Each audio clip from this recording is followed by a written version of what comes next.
Welcome back to Joygasm, a video game and movie podcast. I'm Russ, he is Steve, and happy International Podcast Day, in episode 243 today, October 1st, 2021. You know, technically, happy International Podcast Day was yesterday. It was on September 30th. But, you know, I figured, hey, that was a 24-hour period. Normally, we would record on a Thursday, but because we saw the movie last night and we're recording on Friday, a little give and take, you know? Plus, it extends the celebration a little bit, you know? It does indeed. And we are all about celebrating around here. We're going to be getting right into our topic of the day, which is the Venom Let There Be Carnage movie review. So there's no need to fast forward. But before we get started, make sure you offer up some chocolate to that subscribe button. Maybe even clang that notification bell, but not too hard or too loudly because, you know, those symbiotes don't like a whole lot of sound. Anyway, Steve. Yeah, Russ. I suppose it is only fitting to issue up the spoiler alert to let folks know that we're going to be going into spoiler territory during this review. But what did you think of the film? I overall did enjoy it. I watched the trailer to the first Venom today when I got home, and I was just getting all goosebumpy. Yeah. Or bumpy goose. Goose pimply. And, you know, I really do want to watch the first one all over again. But I've been looking forward to this film coming out, Russ. I know you have. I have been. And I'm not used to going back to the theater yet, though. I will tell you that, Russ. I mean, we went there last night. I'm like the only one there. No. There was one other person. Yeah, I was going to say, there was at least one other person in our row that also was sporting the medical mask. Yes. Symbiote. Anyway, had to give him a little, fist bump, homie handshake. Yeah, there you go. Brings me back to my college fraternity days. Anyway, so so the movie was great. I really did enjoy it. I thought the music was great. I love seeing San Francisco. Eddie Brock is back. Venom's back. And Carnage is there, you know, and the ending was wonderful as well. I thought Woody Harrelson did a good job as Carnage. And what's Tom Hardy? Tom Hardy. Tom Hardy not always Tom is Softy. No, not Tom. No. Anyhow, not Tom Flexible. Definitely not Tom Rigid, but Tom Hardy.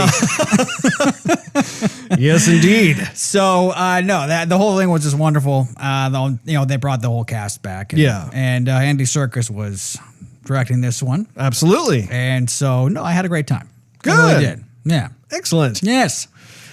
Yes, I too had fun with the movie. I've been waiting for it. It occurred to me as I was putting my notes together for the show that the first Venom movie came out in 2018, which to me is like kind of a while ago. Like it was back when everything was normal, you know, like we didn't have all of this COVID craziness going on and one could just go to the theater and enjoy oneself. But that makes sense. It wasn't even 2019. It was 2018. Yeah, I know.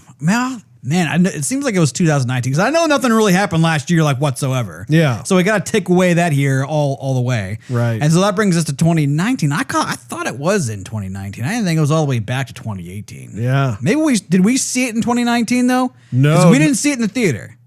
Oh, yeah, we did. We did not. We saw it right here. How did we see it here in 2018? 2019. Why would we not see it in 2018? Because we passed it in the theater. Remember we were talking about it on the show. You're like, did we really? How did we miss this? Yeah, because everybody was like, it was in the theater, and we're like, oh yeah, I heard it sucks. Yeah, like Metacritic or Rotten Tomatoes said it sucked. We're not going to watch it. And so then it came out like on like Xbox or something. We saw it on the Microsoft store. Like, yeah, let's just go ahead and watch it. You know, we're going to talk about something this week anyway. Right. You are totally right. I know it's all coming back to me now. But and so we didn't see it all in 2018. Like you're sure that we saw it in 2019? Pretty darn like we positive. waited that long? Yes. It wasn't like Christmas or December of 2018? Nah, it was like, because you got to think like 2018, it probably would have come out. Well, I can look and see when it came out, but it was probably like, I don't know, mid-year, probably June-ish. And it takes it takes a few months for it to come out on like streaming services or Blu-ray or something. Well, I trust you because you've got the mind of a steel trap between the two of us. This one's more like an elephant, like a sieve over here. But no, like I after you were describing it, that is coming back to me now. So wow. So maybe that's why is because we were a little late to the show, essentially, and so we didn't have to wait as long, which is it's kind of a silver lining. Yeah. But anyway. Yeah, overall, it's that symbiote again. Took something from the movie theater rush. I did. I hope you told the symbiote to behave itself while we're giving you the show. Steve. Yeah. We are hungry. Yeah. Do not eat my brain. Okay? There's a lot up here that I value. I want liver, kidneys, brain. Very nice. Oh boy. Anyway, I did feel as if the movie was a bit short. I didn't think it was that short. I thought it was pretty short. Like as we were going through, all of a sudden we're hitting these plot points, and I'm just thinking, man, we're already here. And wow, okay, we're here, and to me, it almost felt like an hour and a half long movie, even though I think it was at least 2 hours, right? I can ask Siri. Well, yeah, go ahead and take a little searchy. How long is the Venom movie? It's not saying anything at all. It just says, "Oh, Venom, let there be carnage." Is that what you're looking for? Maybe if you tap on it, it'll. I don't know. Well, while you're doing that, I'm just going to continue on and talk about how one of the things I think is what's the right word for this? Yes, Russ. I will go so far as to say is disappointing about the film is that it was rated PG-13. Indeed, it was. And the first film, hour and 30 minutes. Oh my goodness! No wonder it was short. It didn't seem like it was that short. I'm telling you, by the time the movie wrapped, in my mind, I was thinking to myself, man, that felt like it was only an hour and a half. But I was under the impression that it was a 2-hour movie. And I was thinking, man, we're like hopping from thing to thing to thing. That makes perfect sense. Wow. I thought it was like a 2-hour movie. I didn't think it was that quick. Validation. But yeah, no, I was hoping for a slightly longer film. I wasn't looking for like a 3-hour film, but having an extra 30 minutes in there, I think would have helped this film out in multiple places, which I'll cover as we go along here. But going back to the rating itself. So I feel like this is a classic example of what happens when you have a character that is basically classified as more of a villain. I mean, like when they're trying to bridge the gap by calling it an anti-hero, but Eddie Brock, in the traditional classic sense of the Spider-Man world, is a villain. Like he's a total and complete villain. And that becomes, I think, a creative challenge for the cast and crew because they want to be able to capture the teenage market. They don't want to completely go as like violent as they really should, in my opinion, because this is a particular villain that is a very messy villain. This is a villain that prides itself on not only scaring the crap out of whoever hapless victim comes across, but also the means of which, I mean, they are very much a hands-on melee, like, with lots of claws, lots of teeth, lots of stabbing, slashing, that sort of thing. And so furthermore, it complicates things a bit because in this film, they are introducing Carnage. And Carnage is even more of that than Venom is. And I remember, like, actually when I first got my... Is that why you're wearing your red shirt here? No, Steve, these are the Joygasm colors. Joygasm colors, bruh. Yeah, okay. Show my school spirit, I bruh. just didn't know because Carnage was red. This is not red. It's like maroon, burgundy-ish, whiny. Well, yeah. Bordeaux, maroon, not really maroon. 5. Bordeaux. Anyway, stop trying to T-bone my thought Sorry. process. I had to get that thought out. Anyway, when it comes to something like Carnage, I actually, when I first started getting into the Spider-Man comics back in the early 90s, that was when they introduced the character of Carnage. And so I was getting this whole introduction to this character that really started to be more of a threat to Venom. It's interesting because it's almost like if I were to use a Star Wars reference, it was like if Venom was Darth Vader, but Carnage was Darth Maul. It's kind of that comparison where like Venom has a certain code in a way that he operates by, even if it's not by like the same kind of code that like a protagonist would be adhered to or whatever. But like there are several stories in the Spider-Man universe where there are like temporary alliances that like say Peter Parker makes with Eddie Brock and that sort of thing. Carnage though, he's a serial killer. Like this guy is like there's nothing else there but just he delights in suffering and injuring and killing people. And that, I mean, like that's what makes Carnage even more of a unique threat into itself. So I think that was kind of one of the challenges that I found with the film was you could tell they were trying to do as much as they could with the PG-13 rating. Yeah. But I found myself thinking about how freeing it is when you watch like a Deadpool movie because those films are rated R. And as a result, you get like the full expected type of Deadpool experience. And yeah, it's violent. And yeah, like there are parts that make you go, ow, Yeah. you know, but that's part of the fun. And I feel like this film could have benefited from that. What say you, Steve? Well, of course, Russ. I mean, I think we actually talked about that in the previous podcast when we were talking about Venom Uno. And oftentimes we talk about comic book movies, maybe not so much like X-Men or something, but like a Wolverine for crying out loud. You know, we wanted that rated R. We were praising, Logan when it came out because it had the freedom that it should have as a comic book in a movie form. So, no, I mean, it's definitely true. But I mean, on the flip side, you definitely... The way they are portraying the character with, him always like in Eddie's ear and in his mind talking to him, they are giving you some kind of dark humor. And I don't think a dark humor movie with just a bunch of hack and slash might not necessarily go together. So it might kind of take away a little bit. I feel like the first Venom, though, was more successful in its execution of portraying an appropriate amount of violence, but in a way that like it didn't seem like it was being held back. Versus this film, where like if you like in the first film, like you straight up saw Venom like bite the head off people. Like they're like it was in a well lit scene, and if you notice in this film, it was like every time that happened, it was like this darkened, like shadowy silhouette kind of thing. You didn't really see him like take the chomp.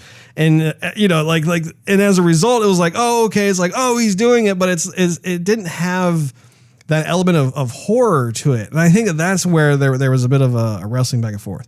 By the way, I'm going to tell you this because I keep staring at it. I think you've got like a dust mote or something like right there. Right there. Right there.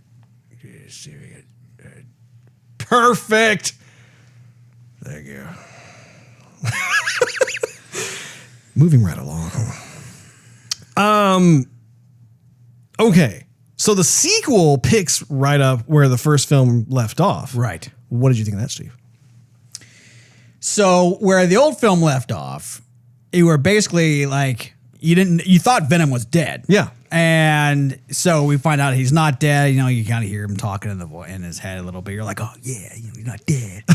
And then he goes to San Quentin and talks to Woody Harrelson, who was that? He was also like a serial killer in a movie a while Natural ago. Born Killers. Natural Born Killers. That's what made me excited about him cling Cletus Kasady was that he already has experience playing this type of role. When I hear Cletus, I just think of Cletus. Yeah. Well, come on, Cletus. Come on. Walk over here. Be limping back. I'll take this woman out of her misery. Anyhow, so he goes to San Quentin. He wants to tell his story, Cletus' story, to Brock. And that was a part that I thought was a little confusing because I didn't understand where the relationship was, because Cletus didn't have like any kind of role in the first Venom film. And so I kept wondering myself, okay, what is the fascination that Cletus has with Eddie Brock? We know Eddie is a reporter, but like in the first film, he basically gets fired from his job and he's kind of in between jobs. He's trying to do what he can. And I think by the end of the film, maybe he's like on the up and up again, but he's not like some sort of like huge AAA star reporter kind of guy. Yeah. So I'm like, where does the fascination come in? So my take is that, so he is on the up and up, but he's a slippery slope. So Eddie Brock is the guy who is the investigative reporter who looks at stuff and finds out like your dirty laundry. True. And airs it. And so everybody goes like, ooh, he's a cool guy. Yeah. And then maybe the rest of the media world goes, oh, he's a cool guy too. But no one wants to touch him because in a way he kind of burns his own leads. He's a liability. He's a liability. Yeah. So, I mean, he's a freelance reporter in that sense. And so people will support him. That's how he gets his money. But he's still like the underdog popular reporter. No one wants to deal with him. And so he's not on top, but like he is still hot stuff. Well, maybe that's what it is, where like now Cletus figures he can somehow gain leverage on top of Eddie by saying, look, I'll make a deal with you. You basically, unbeknownst to Eddie, like, you know, indirectly communicate to the love of his life about what's going down, that sort of thing. And then he will supposedly reveal like the locations of all of his victims. And then Venom is the one who actually like puts it all together. Awesome. Yeah. Let's talk about that for a minute. That was actually one of my favorite scenes. I think it's probably yours as well, but like that whole sequence where he's sitting down with those Sharpie markers and Venom is temporarily taking over Eddie's ability to draw and that sort of thing. And like basically from memory, like re-scribbles all these different sketches from Cletus's prison cell. What'd you think of that? No, that was definitely pretty cool. I mean, we all don't really know all the abilities that Venom has. I mean, he can heal himself, he's strong, he's agile, you know, whatever, but we don't really know the extent of what he can do. Right. And so, you know, but he's always hearing and seeing what Eddie is hearing and seeing. And so they walk past his cell. And feeling, pretty much. So they walk past his cell, and of course, you know, Cletus has a ton of time on his hands when he's in jail for the rest of his life, approaching death row. So he's just kind of like going, carving out like the scenes that he remembers from his victims and where they're all buried. And it means nothing to nobody except for him. But there are clues. Yeah. And so Venom like takes a photo, you know, snap of sorts in his memory. And so he gets home, takes control of his arms and starts like, you know, rattling out all these doodles on paper so that Eddie can see them. Eddie can put them together now with Venom's help. Yeah. And discover where these places are. Yeah. I think I've actually been to that beach, by the way. Oh, really? That looked really familiar. It was a lot of fun that they stayed in San Francisco because obviously that's home to us. And so we were looking around and I mean, every shot they had, if I'm going to be facetious though, where were like the needles and the defecation on the streets and stuff? They didn't go down that road, Rose. They didn't go down that road. Yeah, no. Couldn't resist. Couldn't help myself. So let's pivot from that over to Woody Harrelson, because we talked a little bit about him being in the role of Carnage. And I want to just be able to expand upon that a bit more because, you know, like you actually beat me to the punch with that when it comes to Woody Harrelson has that experience playing in Natural Born Killers. And have you seen that movie? Yes. Okay. Well, it's been a while, but yeah. Yeah, it came out a long time ago. Oliver Stone movie. Really, really. Robert Downey Jr.'s in that one. He is. I think he's the reporter, isn't he? Reporter, yeah. Yeah. So that was just a visually arresting movie. Like you're watching it and you're glued to the screen. You're like, my goodness, what are they going to do next? There's this sense of unpredictability throughout. And I really wanted to see that occur in this film. Maybe not in the same way as what they did in that film, obviously, but I felt as though they didn't utilize Woody Harrelson in a way that would have taken advantage, that could have tapped into that. Did you have that at all, or were you pretty satisfied with what they did with him? I think I was pretty satisfied. I think Woody Harrelson, in a way, he could be a bit typecast if he starts acting a little bit too much like he is. Sure. Because like if he starts to smile and laugh, he looks like a lot of other movies that he's been in. Yeah. And I think his voice might change to sound like every other movie he's been in too. And this one, he was different. I think he toned a bit of that down. Yeah. And so I was actually okay with how he was. As I'm listening to you talk, my mind goes to True Detective. Have you seen that show at all? Oh man, it's probably been like years. So did you ever see the series with Matthew McConaughey and Woody Harrelson in it? No. Oh man, that's awesome. That's really, really cool. That actually is what put that show on the map as far as I'm concerned. I was like, wow, I think it was the first season. But what was interesting about that is that True Detective is all about trying to find some kind of killer as well. Most likely a serial killer. Sure. But Woody Harrelson doesn't play a serial killer in that film. He plays one of the detectives. He's one of the cops or whatever. But the reason why I'm bringing this up is I really appreciated the pacing that they had with that show. Now, clearly the show has a lot more time to work with because it's episodic, so they can have more of a slower burn if they want to or whatever.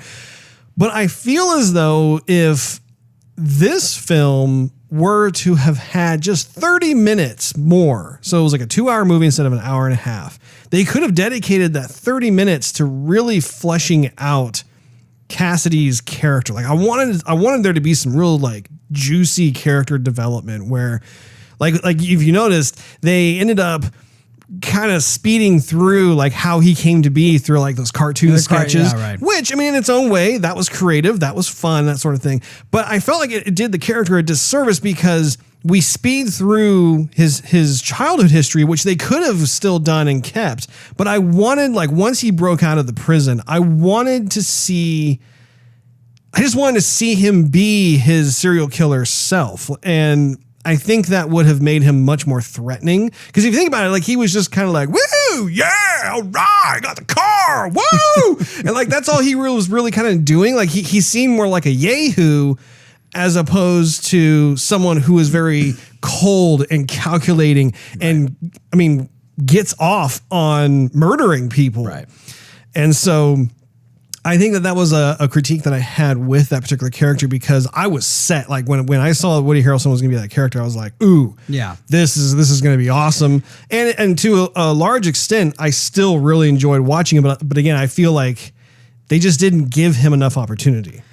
No, I can definitely see that. Maybe in the director's cut, possibly. There's going to be one deleted scene. Is there? Hopefully. So but that does make a lot of sense. I get you. I'm picking up what you're throwing down. Oh, good. Oh, glad you're milking the cow.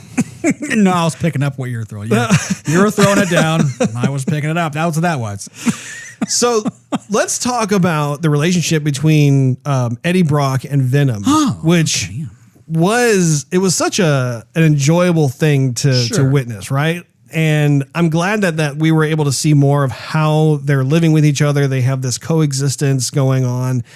And I think what was really cool was to see how it has gone from like a truce. Like basically at the end of the first film, they came to an understanding where they're like, okay, if we're going to be together, you can't just go around doing this and that, and then we'll figure out a way to coexist. In the second film, they've been together for a little while now, and I think what was really cool was to see more of the caring side of Venom. And I really enjoy, like, for instance, when Eddie gets invited to his ex-fiance's, just his ex-fiance invites him to a restaurant, and it's there that she reveals that she's now engaged to Daniel, I think his name was. Right. You know, that whole sequence that transpired afterwards, where he's on the motorcycle and he's just down in the dumps, and he's not really feeling anything. He's feeling numb. In fact, he looks like he wouldn't mind if he just took his life or whatever. And it was interesting to see how, you know, on the one hand, Venom needs Eddie to stay alive. So there's that motivation. But I think there was also this very clear and present motivation in terms of Venom realizing, like, the state that Eddie was in. And I don't remember exactly like how it was said, but like I loved how Venom talked about how Eddie's hurting and how, like, it's not a physical hurt that he can fix. It's a feeling kind of thing. Right. And I just loved how they didn't like spend too much time on it, but at the same time, there was like the script was written perfectly in a way that was like, it was obtuse, but at the same time, it wasn't.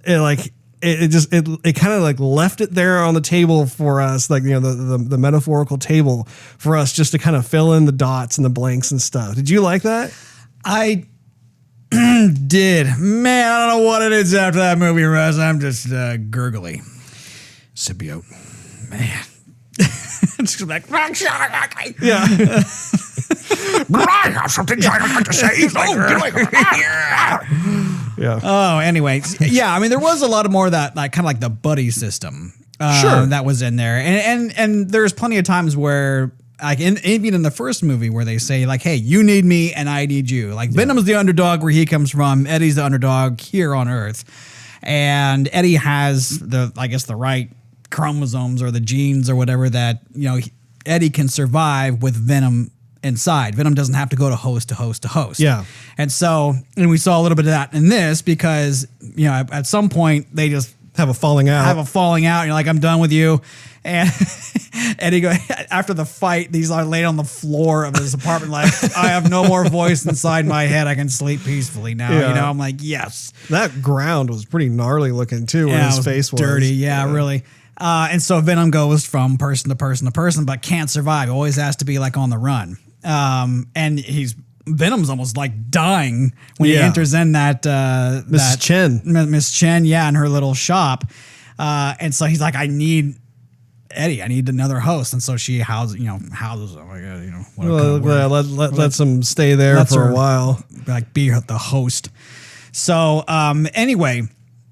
But that's interesting you bring that up because it makes me think of that rave scene right after where Venom is in some body and he's at the rave and he's like basically being out there. He's not He's not in the shadow. He's not, you know, like hitting bad guys and, you know, who cares who sees him anyway because they're probably all going to be dead. But he's out there and people are all in costume and they're looking at him and like, hey, you know, sweet costume, bro. And he has that little speech, and I kind of thought, you know, like, what? There's something else that's going on there. And I actually looked it up. Mm-hmm. And Andy Serkis, I don't know what's going on, but he was saying that it's intentional that he wanted Eddie and Venom to have a quote unquote love affair. Eddie and Venom? Eddie and Venom. A love affair? Yes. I will send you the article. You can read it. It was uprocks.com. Uprocks.com. They did an interview. I'll send you the thing. You can post it on the thing, Raj. You post it on the YouTube. People can see it. They can read it. But anyway, he lays the whole thing out. I'm like, how is that possible? Like you're kind of changing the whole dynamic of the character. Like, I don't know much about Venom in the comic books. You know a lot more about it than I do. But I had none of that impression in the movies and none of that from the very little that I read. Correct me if I'm wrong, or if anyone's listening, correct me if I'm wrong, but I didn't know that was the case. But it kind of goes back to what we were talking about last week with the Star Wars thing and people kind of meddling with the characters that we've grown up with and know, and they're kind of changing them to be something else or someone else's imagination instead of like the original story. I'll have to read the article because it sounds to me like he's trying to have some sort of like he's describing something with regards to I don't know. I can see how directors are using certain examples for things in order to get the right kind of performance out of their actor. Yeah, I'll have to check it out. It's pretty clear. The one thing about that particular scene, though, so that scene I felt didn't have to be there. Like, I understand, like they were attempting to show that Venom was processing through the fact that he was no longer with Eddie and Eddie wasn't his host and he was going back and forth and how he's had to kind of hide all this time and that sort of thing. But I felt as though the rave scene was the wrong way to show that. And again, it goes back to that whole like PG-13 kind of rating thing where it's like, you know, what do the kids like to do these days? I know. They like to put, you know, little like glow stick bracelets and stuff. And they like to go out in costume. That's what they like to do. They like to feel like they belong. And I'm like, that can work in certain capacities, but not in a Venom movie. Like, they could have really shown something that was far more, I think, gritty and down to earth in terms of like showing Venom going through this like process of survival, right? And wondering like what's going to happen. He's going through a cascade of emotions as well. Like, I think that there was a missed opportunity to be able to explore that in a way that really makes Venom less of a fantasy sensationalized type of enemy character, and instead can like bring it into something that's like, you know, if you watch and you start to all of a sudden develop empathy for the character. And I think that's a very difficult thing to do because Venom is such a grotesque character and it's a symbiote, it's a parasite, you know, there's all these different things.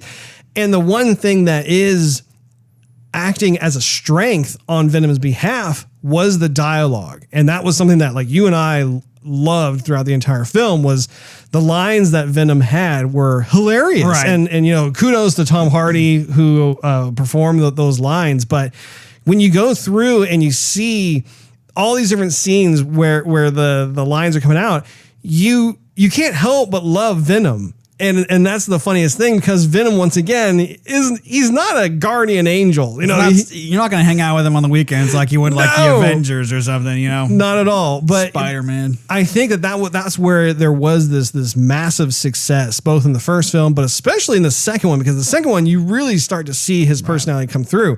And I think that is partially Tom Hardy's credit, but I think it's also Andy Serkis's credit because Andy has experience being in character like, you know, Gollum or any of the others that he's done. And so that they are to be commended for that. But again, I feel as though there are those little parts where I'm like, yeah, like it didn't connect with me in the way I was hoping it would. Yeah, I would think that, you know, in the movie, Venom is always saying like, you know, he wants to be the hero. He wants to be out in the open, saving the day, killing bad guys, not even like putting them away, but killing them so we can eat them. And, but people, you know, society's not ready to accept Venom and his like grotesque, you know, sort of like nature. Like, no, get away from me. You're a monster. So I maybe would have liked a scene where, like he maybe was kicking butt but people were still like, he didn't get the reaction he wanted to get. And therefore like he needed Eddie to help him either blend in or become like acceptable or, you know, whatnot. And so it kind of made that connection come back because as we saw in that scene, like, yeah, they both got back together at, you know, and sort of thing. But Venom was surviving on his own, not great, not ideally, but I mean, he could still be Venom and other hosts and still do what he wanted to do. He didn't necessarily need Eddie. I think it's worth noting too that the movie, once again, like what you just mentioned, the film spent time in that area of where Venom wanted to be accepted by society and wanted to stop hiding and just be out and about. And I think, again, that was the wrong creative approach to the source material because once again, like if you read the comic books, so like, you know, Peter Parker comes in contact with the symbiote in the comic books originally, and the symbiote is able to woo Peter Parker with all of these new extra abilities and strength. But at the same time, it's the symbiote is slowly changing Peter Parker as well, to the point where Peter, at the last minute basically realizes that this can't happen anymore. And so then he's desperately trying to rid himself of the symbiote, and he's able to do so underneath a giant like church bell, where the bell clangs. And that's when Peter Parker learns about how the symbiotes hate that sound and everything. And so the symbiote ditches Peter and then finds Eddie. And then that's how that relationship starts. So I think when it comes to that whole portion, again, it's like, I mean, to be fair, like I haven't read every single comic book that has Venom in it. Sure. But I know enough where that's not really his MO. Like the symbiote's MO is to survive and thrive. And that, I mean, they have a singular track, which is just find a proper host and stay with that host. And I think that was also one of the things too about the film where it's kind of teetering back and forth, because they definitely made Venom a likable character. I would even go so far as to say they made him a lovable character. But I think it's important to not abandon the origins of the symbiote itself. The symbiote is a very deadly alien entity. It's something that like, it's not, you don't treat it as if you would a puppy, right? Yeah. So I think that was one of the things that like go back and forth. And, again, having a rated R attached to the film, I think would have perhaps loosened the shackles a bit more in that. But anyway, moving right along, Steve, unless you had something else you wanted to add. No, nothing to add. What I was going to say, though, I think you alluded to this earlier on when you were talking about like Venom's voice and Brock's mind and everything. This has nothing to do with that, like you said, but when we were talking about the IMDb stuff in the previous podcast, months ago, a year ago, but which one? There was a little tidbit of info on the IMDb about the first Venom movie. Oh, okay. And we were talking about this, where the way they do Venom's voice is Tom Hardy doing the voice, and then they synthesize it and they do whatever they need to do, and they put the little ear thing, the little like earbud in his ear, and so it's Tom Hardy talking to himself as if it's Venom, and so that's how he's responding, which is like brilliant. Yeah. And so in this movie, there's time, he's used to Venom talking, and so he impersonates Venom a little bit, but it's like the exact voice.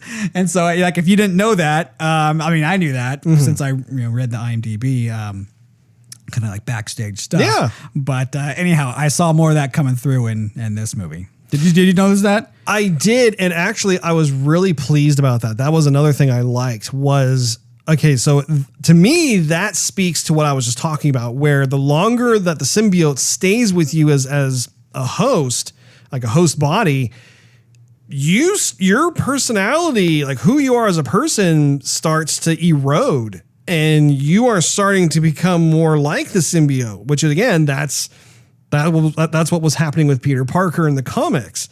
And so I was very pleased to see that, about how, like, I don't think it was a mistake at all, where there were times where as Eddie was replying to Venom, how his voice was starting to have the same sound and tone and that sort of thing to it. That's good. That's a very good thing. I wanted to talk about some of the memorable scenes from the film. The first one on my list is Venom making Eddie breakfast. We saw this in the trailer. Man. And it was, I mean, it was a great lead in the trailer. And then once again, you see it and with context in the film itself. I absolutely love that. I thought it was so fun. I thought it was cool too, because he knew that Eddie was in this mourning period of a failed relationship, of watching his ex-fiance become a fiance to someone else. And I really appreciated some of the things that they decided to do. Like if you notice, like at one point, like some of the tendrils kind of go up on Eddie's shoulder and kind of gives him a little shoulder rub. And like there are other things where like he's looking through the mail and then one of the tendrils comes up and like just very gently just kind of like turns at Eddie's head to like look at one of the postcards. Those little subtle nuanced animations and thoughtfulness again, it really puts a lot of believability into the Venom character. Did you like that as well? I did. I mean, it just goes more to what we were talking about, where they do kind of need each other in a way. Yeah. I mean, Eddie's not social. Venom's, of course, not social, but they want to be. And even like Venom's like, I want to socialize with the chickens and, I need friends, even though everything is my food. Literally everything is my food, including like people. I like the comment about how the chickens have very small brains. Yeah. He's like, name the chickens like we name pets. He's like, and Eddie can't stand it. No, I cannot eat them. And so, I mean, to me, it kind of went towards like, Venom knew his emotions and what Eddie was capable of doing, have those emotions get the better of him. And so it was almost like Venom doing the opposite of, instead of feeding on Eddie as a host, he was nourishing him and trying to make him feel better. Nursing him. Like nursing him back to health or happiness even. Yeah. So the happier he is, the less likely he's about to kill himself. You know what I mean? Yeah. And I think that's where it has fun skirting that line, because on the one hand, Venom knows that if Eddie dies, then Venom's going to have to go back to trying to find a suitable host. Very hard time. And who knows if it will be able to find another proper host. So there's that motivation. But at the same time, too, I think that as they bond for a longer and longer period of time, that Venom does have a certain amount of respect and like for Eddie. And so that, there's that back and forth that's going on. But I absolutely loved that whole breakfast scene. And I think it lends itself really nicely in terms of, as Venom was singing, if you've heard the original song, that song is sang by Louis Armstrong. And so it's so fitting to see Venom, who already kind of has that kind of sound to his voice. Yeah, exactly. You say tomato, I say tomato. Tomato. Let's call the whole thing off. So I thought that was a wonderful. That is so funny. Yeah, wonderful choice of music there, and actually it was fitting too in terms of what was happening in the plot, where, calling the whole thing off kind of thing, in terms of like Eddie not being able to rekindle his fiance. Speaking of feelings, though, I mean, he still felt something for, what was her name? Anne. So, I mean, he took Anne as a host in the first movie. I forgot how beautiful she is. She's a wonderful actress. Wonderful in many ways, Russ. I don't really, I found myself wondering, what other films have I seen her in? And at this time, my mind is blank. I don't know. When she was in the little shop and she was putting on the puppy dog eyes and calling to Venom, it's like, Venom. And I'm like looking in the theater like, yes, you're not talking to me, but I'm goo goo gaga right now. I'm pretty sure like every guy was like, huh? And I love too, once again, the performance of Venom, where Venom's like at first he's like, are you for real? Yeah. And then like the longer she did it, he's like, yeah, okay. Yeah. So it's like it just goes more towards that fact that, he's an emotional creature as well. Yeah. A violent emotional creature, but he knows what Eddie's feeling. Yeah. And he knows what Eddie and Anne had. And he has a bit of jealousy as well, because if Anne marries this guy, Dan, then she goes away and Venom doesn't have that, has loss of sorts because she's gone. Yeah. So anyway. And actually, so I do have that written down in my list of memorable scenes with Venom and Mrs. Chen. So that whole relationship I thought was a whole lot of fun. Even like when Eddie's walking into the department store, or not a department store, but like what is it? It's just like a little convenience store. Convenience store. Perfect.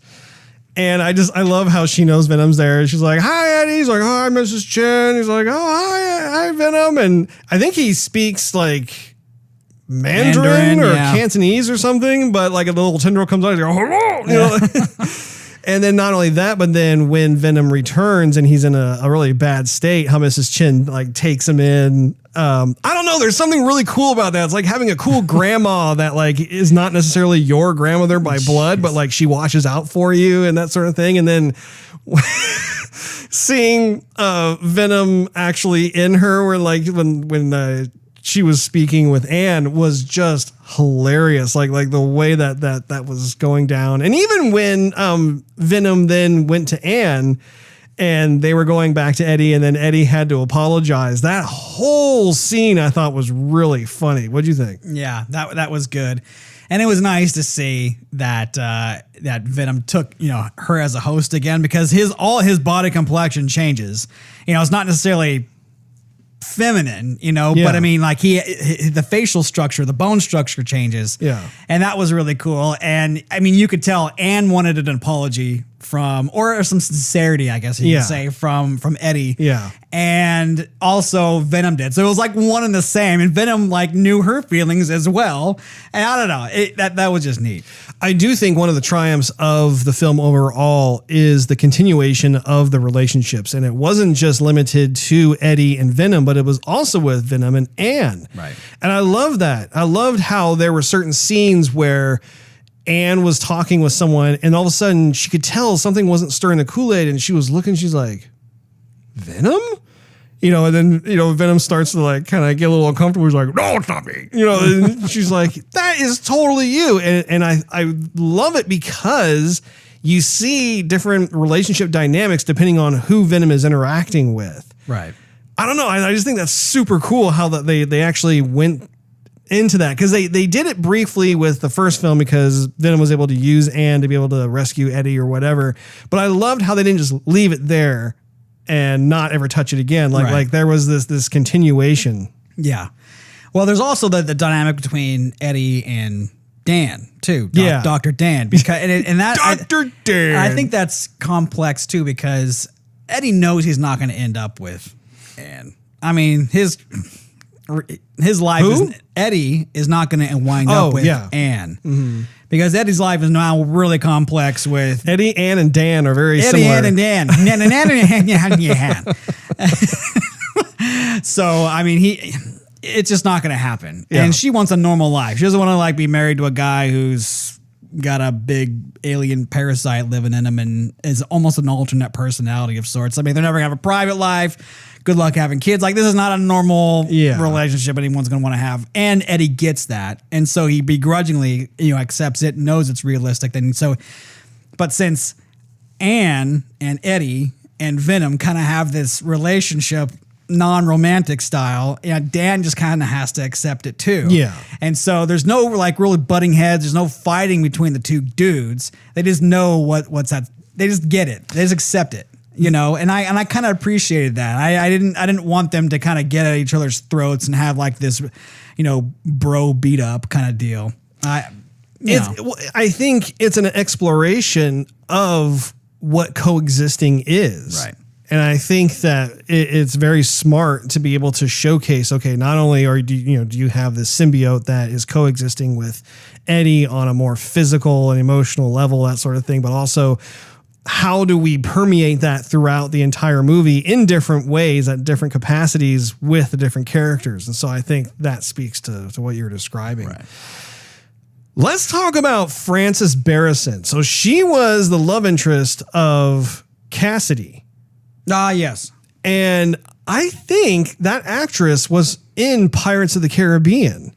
I think she was, at least she was in Pirates of the Caribbean 2 and 3, but she was in the Bayou, if you recall, like they were trying to figure out what they should do. And she had she had a relationship with Jack Sparrow. Do you remember this? No. Oh, I haven't seen those. I've seen what? You have that reaction every time. I've seen the first one and I've seen the last one. I've seen nothing else. That's insane. I think you said that last time as well. Okay, your homework assignment is to watch 2 and 3 because there's a lot in there. So you've never seen Davy Jones? That's one of the best CG characters ever. It still holds up to this day. I think last time you also said do your homework and then you told me to watch the movies. Well, you get an F then. Okay, I can accept that. I can't believe you haven't seen that. Yeah. Oh, man. Johnny Depp, Jeffrey Rush, the whole crew.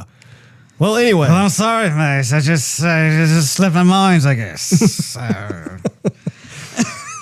Why is the rum always gone?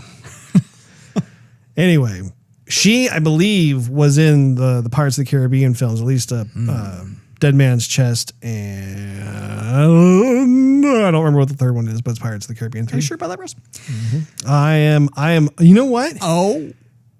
I'm going to look it up. Okay. Let's take a little look-see here, and we're going to see if I am correct or not. I just happen to have IMDb up. Do ya? On my computer here, Steve. Let's take a look. Let's see. Her name, by the way, is Naomi Harris. Yeah.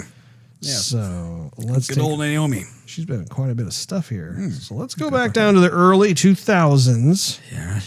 Well, you could have just looked up the movie. You know. I probably could have. Yeah, that's very true, Steve. Yeah, I'm probably going to have to edit this part, right? Yep, I am correct. Pirates of the Caribbean, Dead Man's Chest, and Pirates of the Caribbean at World's End. I know my movies. You know your pirates. I do. Of the Caribbean. Yeah. Or Caribbean, whatever you want. Tomato. The Bahamas. Can you imagine if that was like part of their like, I don't know, think tank? Like, what should we call this movie? And like the first version, like, I know. Pirates of the Bahamas. Pirates of the off coast of Florida.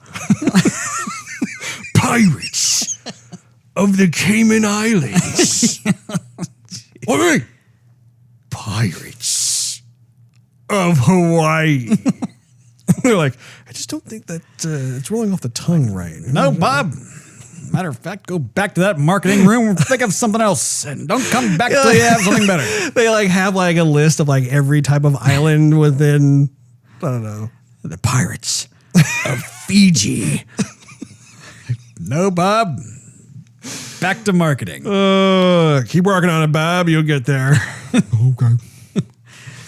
Anyway, so yes, what I was going to say is that in terms of her performance, I think that every time that she let out that horrific phantom type of scream, that gave me the willies every single time. And it was literally just a scream, but her performance mixed with the audio design, my goodness, like, especially like in the XD theater, I was like, oh my goodness, it was brutal every time. Did you have that same type of response? Yeah, I did. It reminded me of like Banshee or Havoc, also from probably like the X Factor, I think it is, or X-Men or something. Yeah, you know, similar abilities. Mm-hmm. What was her name in the thing? It should say her name in the movie, like her. I told you, Frances Barrison. Yeah, I know her name, but I mean, does she have like a villain name? I think that was all that was there. What's your villain name? Francis. Oh, that sounds cool. I don't know if she even has a villain name or not. Yeah. According to this, here, let's see. So let me ask you that while you're looking in there, Russ. Okay, well, she does. It's called Shriek. Appropriately enough. Okay. Shriek. It's a cool name. What about, does it say anything about the detective guy? Because he was obviously changed at the end of the movie. He was something else. He was like, ghost. I'm like, oh, okay. I believe you are speaking of Stephen Graham, who plays Detective Mulligan. That sounds about right, Russ. Nope, it's at least according to IMDb, he is listed as simply Detective Mulligan. Okay. But yeah, it is worth noting that he didn't seem to be the same after the little encounter. Seemed like he was stirring the Kool-Aid. I don't know what happened to him. No, that shriek really changed his blood type in a way, Russ. I don't know. It changed something. What did you think of the story between Shriek and the detective in the movie? I think it was a bit far-fetched. I mean, I think they needed to use it to push the story, but well, they didn't though, because if you recall, they wove in kind of a sub story where like, you know, she was being transported and he was like the young officer that was escorting her to the new location. Right. I mean, they could have just showed that scene and then be done with it, but then they instead chose to reveal that, oh, actually this detective that is in the film isn't just a detective for being a detective, but like really it's like, oh, this person actually has a running history with the love interest. You know, that there are connections that actually make sense. I appreciated that. I just thought there could have been a lot more there. I mean, the detective was just doing his job. Right. And she was going to kill him. And she's like, what are your last words or something like that in the van. And then she was trying to kill him. He took a shot at her, injured her. And then like she made it her ultimate, you know, vengeance in her life to go back and kill him. Like, dude, you tried to kill me first. I was just guarding you. That's all I was doing. I'm not your nemesis. Right. But that's just a byproduct of the storytelling. I'm saying that like actually having, like, it'd be one thing, like, if you had, like, some random actor who is the detective and they comes in and he gives you the stern talk and then you never see him again. You're like, okay, that's like the obligatory detective. And instead, they went with more of a backstory where, like, no, actually, that previous memory that we all saw, no, that was him. There was kind of that little plot twist, a little reveal. We're like, oh, yeah, okay. I know. I definitely get what you're saying. I'm just thinking that, you know, I wanted to be deeper than just I'm the cop who shot you. Yeah. I mean, the warden, or not really the warden, but like the psychiatric ward lady who was definitely pretty cruel and twisted. She's like, no one ever leaves here, you know? And yeah, she was messed up. I mean, she definitely had some history, like way more than the detective did, I thought. And so I thought they were going to treat her a lot worse. I mean, yeah, they, you know, ended up killing her, but. This is a little bit of a change of subject Is here. there else? But I have to tell you while I'm thinking about Steve. The voice of Carnage was one that I wish sounded differently. And again, it's not like what they did was bad, but it has more to do with when I read the comics, the voice of Carnage just sounded differently to me, just based off of how the character looked and like the way that like they did the font and that sort of thing. I always envisioned Carnage's voice to be more high pitched and shrilly. Yeah, I definitely agree with that. Like if I were to, I don't know, like I don't even know if I could do it, but it's like, It's way up here. This is what I am. I'm Carnage. you know, something along those lines where like it would ditch the Saturday morning cartoon vibe of it, but instead it had more of that. Yeah, like just maybe with some wheezing that's in there, and like again because Carnage is an offshoot from Venom, and being with Kasady that isn't a perfect match. Like as you know that you go on, and you find out, you're like, oh wow, like this is not how Eddie and Venom are. But more so, the diabolical delight that Carnage has as a character, as someone who again gets off on suffering and killing and everything else. I want him to sound more like this. You know, something like that where like, because he's leaner, he has more of that red color. If you don't notice, his tendrils tend to be more scythe or knife in shape, you know, whereas Venom is more of a brute. Right. You know, so there's more, like I feel like Venom's voice is perfect, but that's how I always pictured it whenever I would read the comics. Yeah, no, I agree with that too. It wasn't a killer for me, but yes, when the little that I've read, that's not the exact voice, but yes, a lighter tone. Mm-hmm. Because in the first movie, like, you know, the other kind of symbiote generals, I guess, also kind of had the same voice. And so if you have like other enemies that are different from Venom, who have their own personality, But they all have voices like this. Yeah. you know, kind of like an evil cookie monster. You're like, okay, well, did anyone else have like a different voice? Like, you know, we as humans have different levels of voices. Yeah. Some of ours are lighter than others. Some of them are deeper, you know? And so if we all sound like deep and gurgly, there's not much to really differentiate us, you know? And so, yes, I would have liked there to be a different voice for Carnage. I know exactly what you're talking about. Could you picture like more of like that kind of higher, Yeah. like a higher pitch or like almost like a not a helium pitch voice, but like I don't know. It's like when you think of Heath Ledger's Joker, for instance. You know, Heath Ledger normally when he talks normally, he has a very deep voice. Sure. And so it was fascinating that he took on that more like creepy neighbor persona where he kind of talks like this. You know, it's a lot higher than how he normally talks. Do you know how I got these scars? You want to know how I got these scars? I like that. Yeah. So that think of it like you're pushing more toward that less baritone or bass tone. And like, you know, you're going more because there is more of that psycho quality to that kind of voice. I don't know. Like it's just my opinion. I mean, other people may disagree, but I'm kind of tickled that you also feel the same way. Yeah, I remember reading that. I remember thinking of that or imagining it anyway while picking up your comics and reading them. I never read them I never had any of my own, and I never read them like picked them up out of the film and read them in the comic book store. I wasn't that guy, you know, but I read yours. Yeah. And so, yeah, his voice, I mean, I totally agree. I didn't think of it until you said it, but I remember being a little bit disappointed in that in the theater, and I just kind of let it go because it wasn't a killer, like I said. But yes, I would have, you only get one shot really to do this right.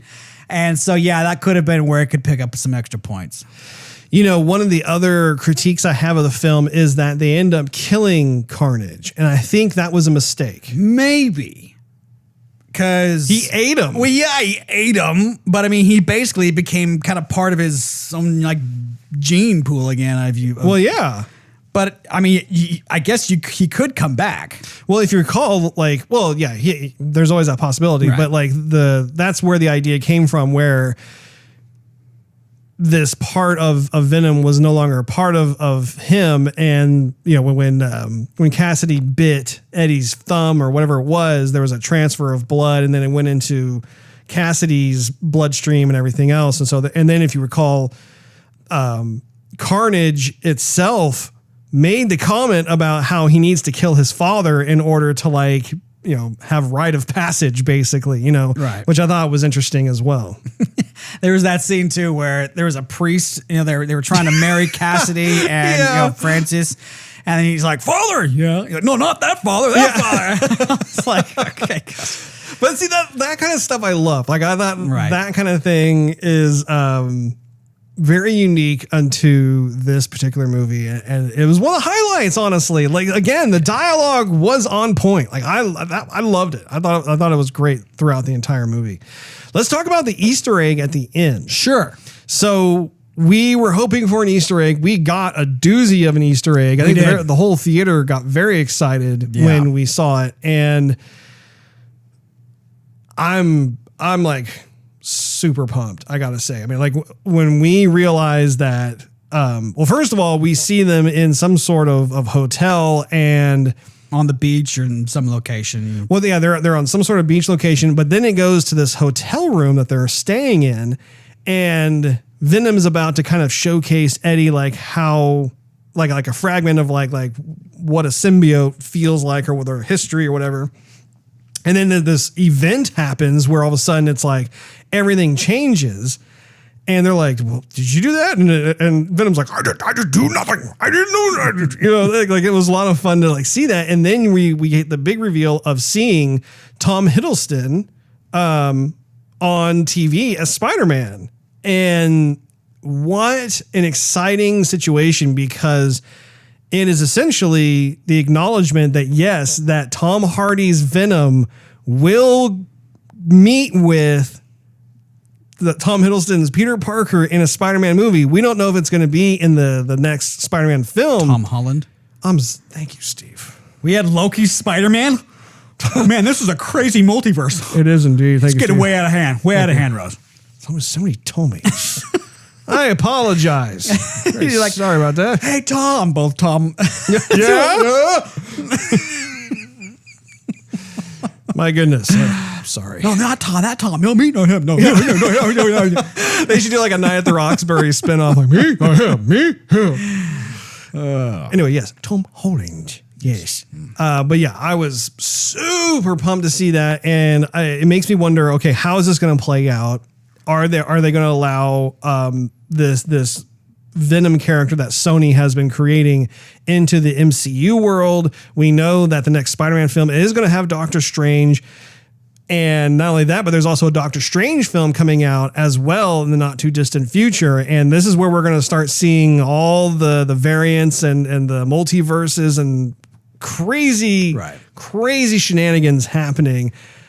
Are you excited about that? About the prospect? Yeah. I mean, when I walked into the theater, I thought, okay, where else are they going to go? Because like I've been saying this entire episode, my knowledge is very limited with Venom. So I don't know what his villain is going to be. Or, I mean, beyond Spider-Man, I don't know which way they would take it. So I thought, if they don't bring in Spider-Man, I don't know which way they're going to go. So that's to me, that was a given. But I didn't know. I mean, I wasn't for sure. And so when we finally saw it, I was like, yes, that's where I wanted him to go. And they took it there. Thank you. And so, yeah, I mean, when that next Spider-Man movie comes out, maybe they won't do it. Maybe they'll do it after this next Spider-Man movie. But even so, like, I can't wait for that. I do wonder, though. So you bring up a good point, which is there is a bit of a gamut going on with this, because when we saw that Easter egg, I was led to believe, okay, Venom is now going to be a part of the MCU films. However, Sony still owns the Spider-Man property, all the villains, Spider-Man himself.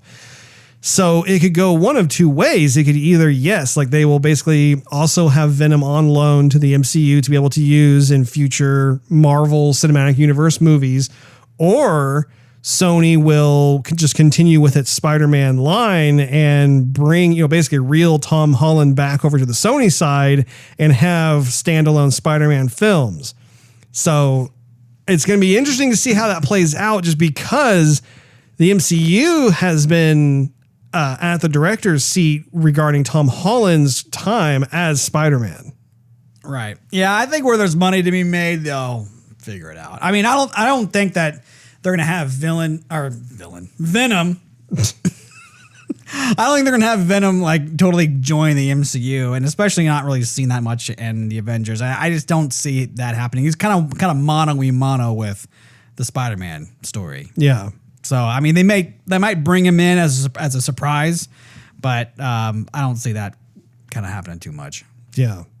What are your final thoughts and ratings, Steve? So, Russ, I enjoyed myself. I thought the humor and the movie, we actually didn't really talk about, we talked about the dialogue, but I thought the humor was very, I don't want to say fresh, but unexpected. I mean, a lot of humor today in movies does sound really the same to me, and this was definitely different. I found myself laughing a bunch in the theater. I was probably laughing a little bit more than you were laughing. They gave me a lot of what I wanted to see with Venom and beating up, and what people eat baddies and whatnot. I love seeing him and Carnage both on screen. Yeah, it wasn't rated R. Rated R definitely would have been better.